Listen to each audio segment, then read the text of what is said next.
кризи, гледам кризи на геополитички план, гледам на европското тло кризи, гледам и на регионален план кризи. Во такви услови предвидливост нема, а ако нема предвидливост, тоа е смрт за бизнисот. И прашањето е како уопште обстојуваат бизнисите во едни вакви окружувања. И мислам дека треба и крајно време на сите нивоа за кои што зборував да се направи една дебела анализа во која што ќе се најдат вистинските причини и вистинските загрозувања на позициите на бизнисот за да можеме да одиме напред.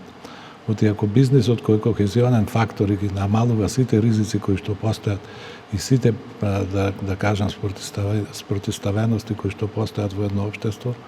тоа што е тој во кој што треба да се надеваме и да се крстиме, затоа што без него не можеме да одиме напред. Кои сектори, господин Лазарски, се најпогодени и какви се реакциите на компаниите? Сепак оваа криза трае околу 2,5 месеци. Најпогодени се оние кои што нафтата и нафтените деривати ги имаат како погонско гориво, како гориво кое што значи движење на нивниот бизнис и нормално е дека тие после овие исцрпувачки кризи 2008,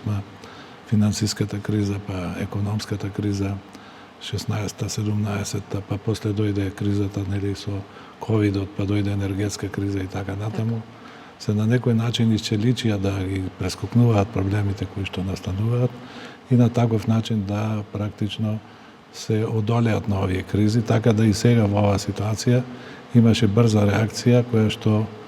морам да кажам и со поддршка на државата ги направи неопходните предвидувања докаде и што е државата способна сама да го брани бизнисот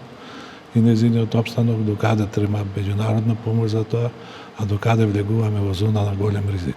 Сега мислам дека сме уште во првата фаза и дека државата има мерки со кои што може тоа да го испегла и да го направи прифатливо за фирмите.